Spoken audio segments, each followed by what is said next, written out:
todo o trabalho do Cildo tem essa dimensão política no sentido de tornar, explicitar certas verdades ou de desestabilizar certas verdades. E aí, no caso, embora eu não tenha visto ainda a intervenção dele no espaço do Maria Antônia, ele mexe com o seu, eu suponho que ele mexe com a sua percepção do espaço. Né? Ele modifica a sua percepção do espaço de uma forma muito sutil. Né? Eu quero ver esse trabalho, mas e isso eu acho que é essa capacidade de desestabilizar, eu acho que também tem sua dimensão política, né? Na verdade, eu não vejo muita distinção rígida entre o Cildo político e o Cildo, digamos, mais preocupado com questões estéticas, enfim. Porque acho que, na verdade, as questões estéticas são políticas nele, enfim. Para a Lígia, para o Hélio, essa exploração de uma nova maneira de viver o espaço, que é um espaço construtivo, afinal, né, mesmo nos ninhos penetráveis, leva a um nível de percepção superior. Isso é típico de toda a arte da década de 60, né? Parece que vai nascer um novo homem de lá, né? Parece que vai, por essas experiências artísticas, parece que vai se criar um novo tipo de consciência, enfim, né? Então tem esse movimento para o surgimento de algo novo. E no Cildo me parece que é mais uma postura crítica, de se inserir nas frestas, criar inseguranças, criar até mal-estar, desconforto, né?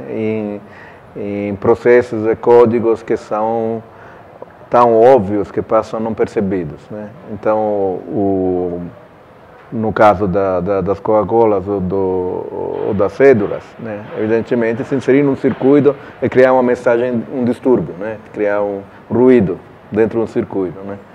E nos casos, por exemplo, ele trabalha que é bem uma crítica à grade construtiva, aquelas redes, né? Aquelas grades que vão se tropeçando uma na outra, né? Vão criando espessuras, né? Como se o grid construtivo de repente enlouquecesse por excesso de sobreposição, né? E daí vai sair aquele enorme penetrável que é o através, que é aquele trabalho que está em Odin, que é um penetrável incômodo, em que em vez de você ficar abrigado, em vez de ser refúgio, de ter essa coisa uterina que tem no hélio, né? De você ficar lá dentro, no ninho, e lá ser um espaço liberado, regressivo até, mas regressivo no bom sentido, né? Que é uma volta, um espaço uterino.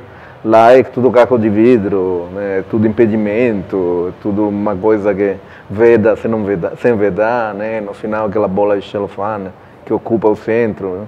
Ocupa o seu lugar, na verdade. Então tem esse lado mais ácido, digamos, em Cildo, mas ele dialoga o tempo todo com a Lucifica, eu acho, né? A referência dele é aquela, né? E no caso dos cantos, de onde deriva, me parece, também esse trabalho, é justamente a mesma coisa, inserir num espaço que é construído para ser uma cópia hiperrealista de um espaço cotidiano, há deslocamentos que tornam esse espaço movediço, né, de alguma maneira. Inclusive, nos casos dos cantos, é interessante porque os cantos são telas, né? São chassis com tela esticada. Então, também, esse levar o Mondrian para a rua, né, que é quase literal, né, porque a parede vira tela, né?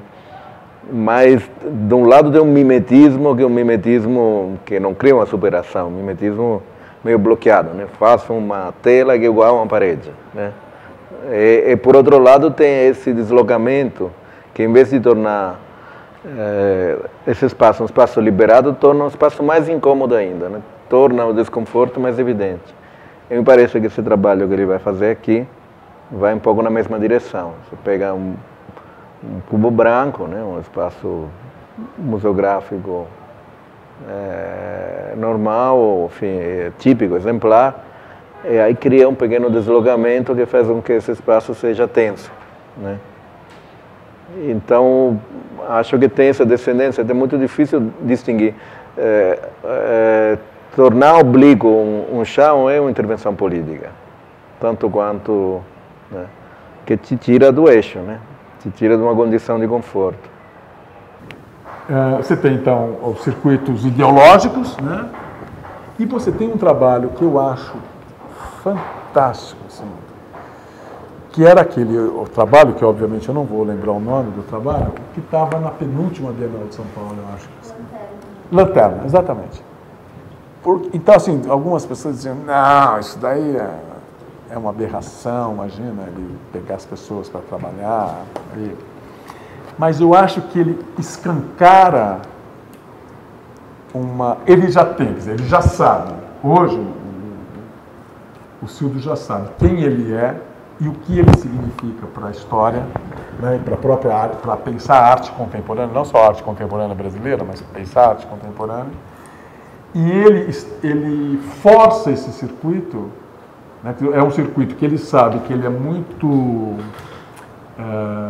passível de ser, ele é muito permissível, né, o circuito artístico é cada vez mais permissível, que foi a forma, fazendo como é que é, pregação, né, foi a forma que a arte burguesa descobriu para, como é que fala, para silenciar qualquer tipo de inquietação, né? Então abre, quer fazer qualquer coisa, abre, porque eu te neutralizo, né? E eu acho que também isso daqui pode virar um discurso muito vazio, que eu vou falar, mas esse trabalho do Cildo, ele explicita as questões que são de exploração,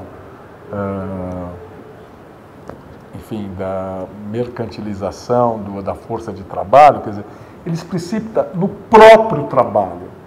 Então é o seguinte, se a Bienal não pode não aceitar o Cildo, entendeu? O Cildo pode se recusar a participar da Bienal de São Paulo, mas a Bienal de São Paulo não pode se recusar. Ele sabe disso, entendeu?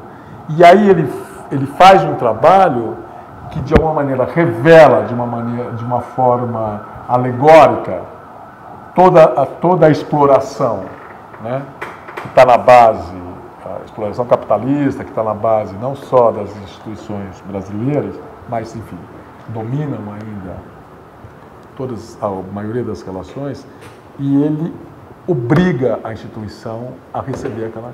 Não obriga no sentido de você vai ter que... Não, isso nem se coloca. Você não pode não aceitar um trabalho dele. E aí eu acho que ele força... É um tipo de trabalho que ele parte da consciência do poder total, da dominação total da instituição, e a partir desse conhecimento é que ele faz o trabalho, entendeu? Ele faz, e eu acho que é um dos poucos trabalhos que não se submete à instituição.